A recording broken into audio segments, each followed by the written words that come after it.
Hello everyone. We have a game with the white pieces against Andre 333, rated 774.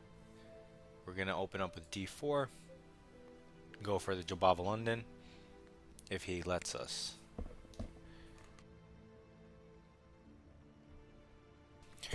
Okay, don't know why he's not moving.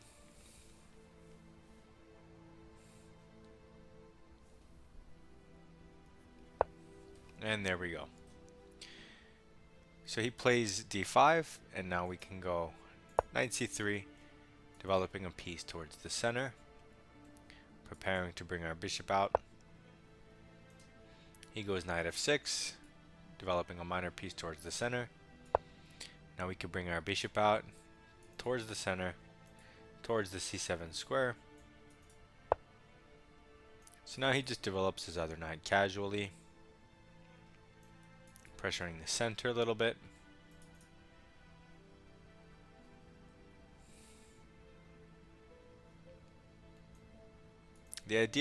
One of the ideas behind the Jobava London is to play knight b5 and attack this pawn if your opponent lets you.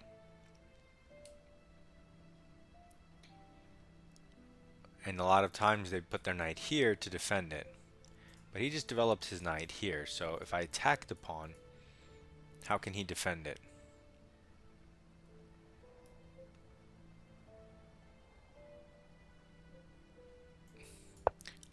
This hangs a pawn, so I don't really see how he protects this square. So he goes for the hanging a pawn option. I can take this and attack his knight. If I take here and he takes... let's take with the pawn, open up our queen, attack a knight, so it's for free. This is still here. He could kick us.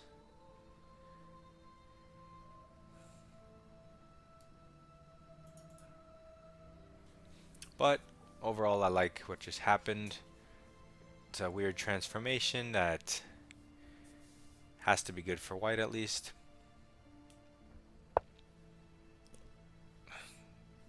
What? So he moves his rook to get out of this fork, but he hangs his knight, so that doesn't make any sense. So we're just going to take the free piece. He takes back, and now we can take with either the bishop or the knight. We'll just go with the bishop and get more material.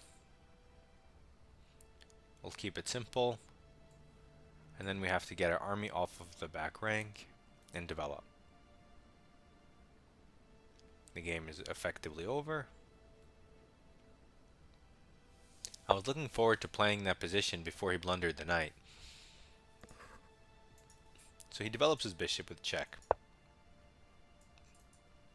We improve our position for free with tempo on the bishop. And he moves his bishop but hangs his queen. So we take the queen. Hopefully he resigns.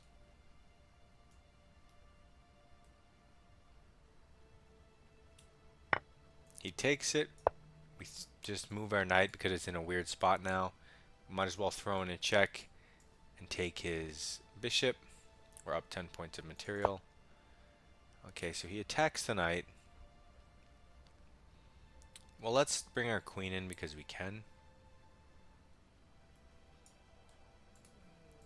And if he attacks our queen... yeah, let's take this. Maybe we can just go check. There's a lot of moves. You could do whatever you want here. Moving the knight with check frees up this square so that you can move your queen.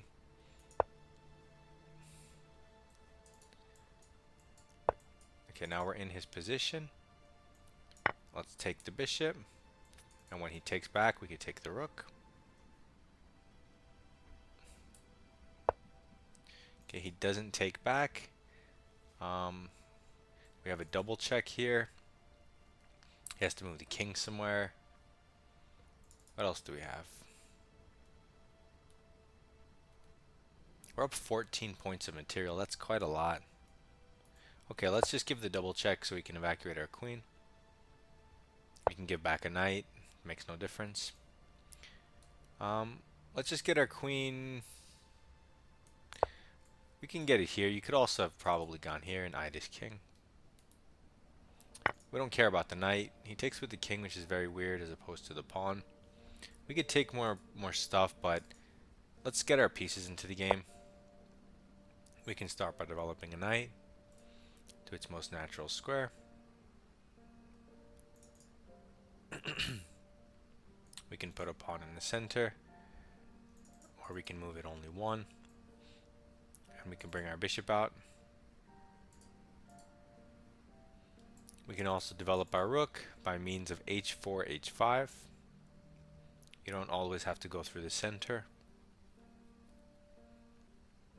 And Andres is out of ideas.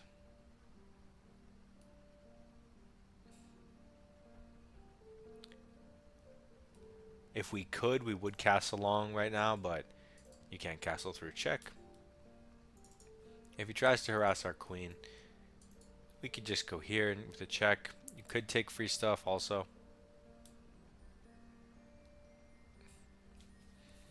And I don't know what this guy's thinking about.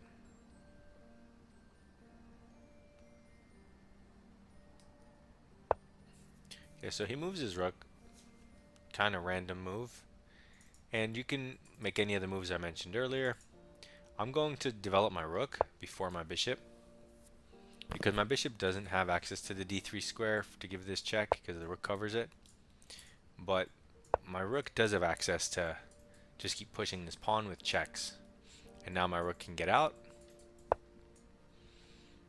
Okay, he goes back. I'm going to create even more space for my rook for free by giving this check, pushing it as far as it can. And now it has mating net potential. Okay, so now we have mating net potential, which we can use with our queen on the dark squares. He doesn't have a dark square bishop. So instead of developing a piece, one of these pieces, we can just go for the king like this, threatening checkmate. It also happens to hit the bishop, which is just a bonus, not part of the plan really. And he has to somehow protect the dark square pawn. I guess this is the only way that doesn't hang a piece. I mean, it hangs the bishop, but if you don't, you're gonna hang mate. So, like if you try to protect with this rook, you hang the rook. So maybe here.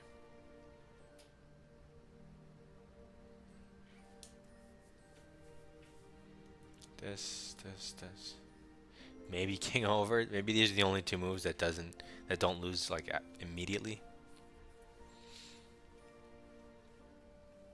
But you can see how instead of developing, you either can improve your position, or higher priority is create threats while improving your position. So even though we have undeveloped pieces and we could improve them with threats even, or just go here, simple moves, we're moving the same piece again because the threats are just so strong. It gives them a much higher level of priority over things like development or king safety or space gain or anything else. Oh wait, it's my move? Oh, he goes back here, but doesn't address the checkmate. Okay, so that was a interesting game. Let's go through it. So we try to get a Jobava London, and we actually get 3 of the moves on the board. And then usually when black plays slightly better, we start off with e3, that way the bishop protects the knight. But in this case, we didn't actually need to because he can never attack it with the queen because of the way he played. And so there's no good way to defend this pawn really. Already white has a nice advantage. So he does this, which is the most practical try. We take the pawn. You could take either way. And then he just hangs a piece, which is crazy to me. And then we take more free stuff. And then we improve for free. Then we take free stuff. and then we improve for free. Then we take free stuff, and then we improve for free. Then we improve for free deeper into his encampment. And then we take a bishop, which is always a good thing. We're also up a ton of materials, so trades are good for us. And it was a trade of a bishop, so we don't mind giving the knight back. So we just rescue the queen, we improve it for free with threats. And then we don't have the mating construction. So notice how I'm not moving my queen right now and attacking the king because there's no mating construction. So now I'm developing pieces. So I had to bring out a piece towards his king. And again, I'm not going for any type of mate because I feel like I don't have enough pieces yet.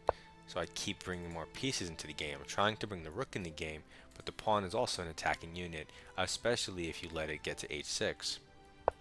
So I improve for free, and then I improve for free, and now there's mating constructions. Now I have 3 pieces, but with this pawn, you really only need that and the queen. So now that I have what I need, then I stop developing and go for something targeted. And yes, of course, he has to defend like I mentioned, but he blunders immediately, and that's a 97% Jobava London game for you. When they just bring their knights out, which it looks natural, all these low-rated players are going to be unaware of one of the main traps of the Jobava London, and that is to attack this point in Frad liver style, but on the other side of the board. This guy walked right into it, and a lot more players will on the speedrun. So now you know about it. Hopefully this helps. You play the Jobava London. Submit your games in Discord. Good luck in your chess. Goodbye.